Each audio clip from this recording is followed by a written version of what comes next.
Hello and welcome to the post-match press conference with Stephen Kenny. I'd like to invite the first question, please. Please raise your hand on the screen and we'll get to your first question. Neil O'Riordan from The Sun, please.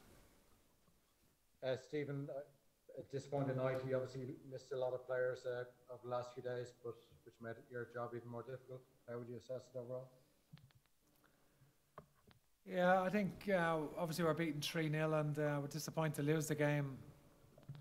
And we can't complain really about anything in terms of, we can't complain about the result in any way, shape or form. I think we're disappointed with the goals that we conceded, because we've been very good defensively. In the last 3 games in the last window, just conceded the 1 goal, and that was the late goal in Finland. But I think for us to concede sort of the 3 goals that we did would have been disappointing, I feel. The first one hurt us because we had started reasonably okay. I thought we started well. Daryl Horgan was quite lively on the right, and Alan Brown was getting involved, and Adam Ida. Certainly, we started well enough, and apart from sort of a bit of a chance, and they got a corner and then scored off the second phase of the corner when it was cleared and put back in. So I think for us to concede more or less from our first chance conceded sort of hurt us. The fact that we went 2 down, it was disappointing.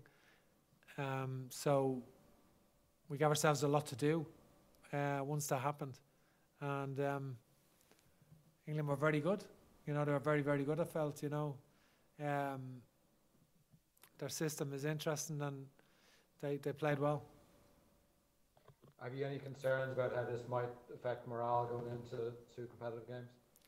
No, I think we're disappointed to lose the number of players that we have, and obviously John Egan, started the game well. John Egan marshals our defence. He's an important player for us.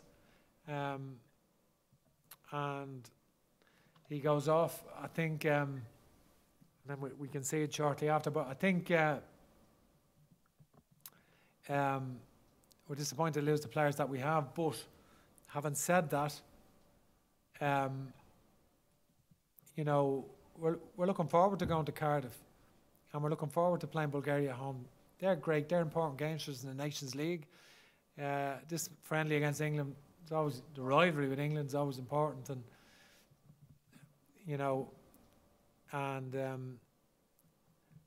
but the Nations League games are of greater importance. There's no doubt about that. So that's where we are. So we're looking forward to going to Cardiff, and we'll make sure that we're recovered. I think the players to concede straight after half time. The game could have went anyway then, really. So I think the fact that we got stronger, actually, all the subs coming on, substitutes made us stronger, I felt. And we had a lot of passes, a lot of the ball then, but we didn't create chances. It's the first game really we didn't create chances in, I felt, that we've played, but England were too good for us on the night. Okay, next question from Damien Spellman, PA, please. Hi, Stephen. You deliberately chose a difficult fixture tonight. What will your young players have learned from that? Well, I think it's I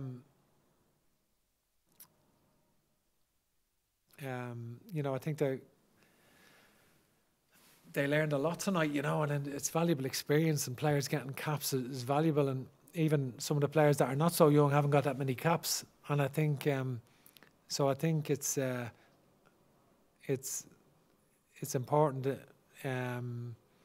important international experience against England tonight, and certainly, it's good to experience that from their point of view. There's no doubt about it. Of course, not good to experience it because losing has a negative impact on you, and of course, getting beaten like that is not good. But we don't take any pleasure out of losing, or I'm not going to talk about looking on the positives. I think, we're disappointed, but you do get valuable experience from playing at that against teams of that quality, and so there are benefits in that regard. Okay, Ed Leahy from RTE. Stephen, how are you doing?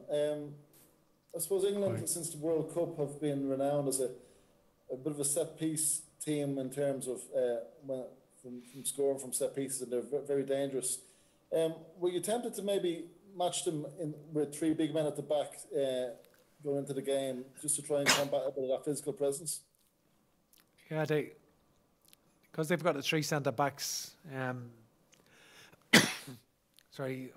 Mings, McGuire and Keane, who are all really tall and physical and strong aerial, and they've also got Calvert-Lewin, so they are really threatening. I think I think that is an issue on set plays. They are particularly strong on set plays. When they played Wales and they beat Wales 3-0 recently, they scored from two set plays. Corner kicks, they've actually had 15 penalty kicks. They've had 7 in their last 11 before today, and they got another one tonight, and they've actually had 15 penalties since we got one. Their last penalty was 2016 in the Euros, so it is interesting. But I think they're a good team and they played well, and we can't have any complaints. We're beaten by a better team. Emmett Malone, please. Hi, Stephen. Can I just ask you a question about the next couple of games? Well, first of all, would Seamus Coleman and James McCarthy have started tonight? They've both been around. Seamus would have definitely started, with no doubt about it. James, because he'd only played a short period, he's only played 15 minutes for Crystal Palace since he came off in Slovakia. We would have had to manage him over the 3 games and manage his minutes, and we couldn't have flogged him for 3. So he would have played part of today, not a full game, Okay, so what's the position with them going into the next 2 games? I'm not 100% sure, because it's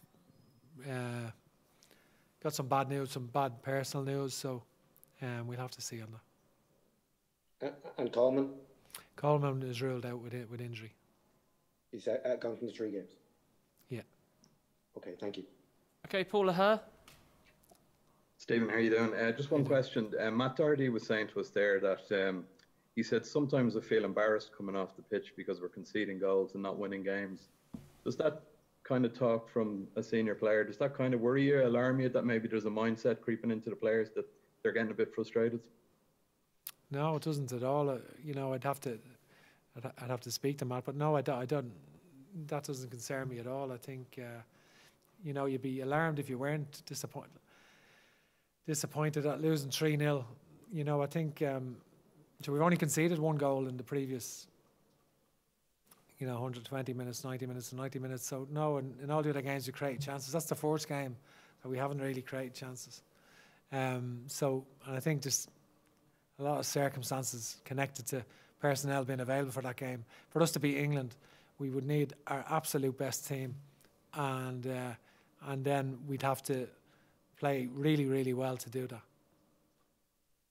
We'd probably treat, as you say, Enda Stevens, John Egan and Seamus Coleman going out your back 4 to start with, but I don't want to sit here and make excuses. We still had a good team out, and England were a step above us on the night, and they're very good, and I think a lot of